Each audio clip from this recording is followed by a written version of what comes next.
निर्गुण परब्रह्म स्वरूप गम गम भूत प्रपंचरहित निर्गुण परब्रह्म स्वरूप गम गम भूत प्रपंचरहित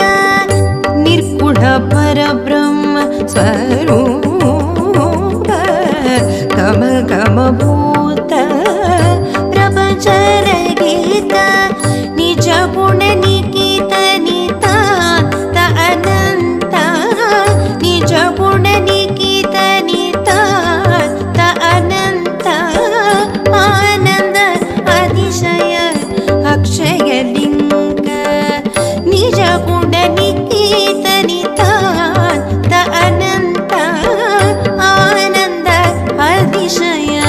अक्षय लिंग।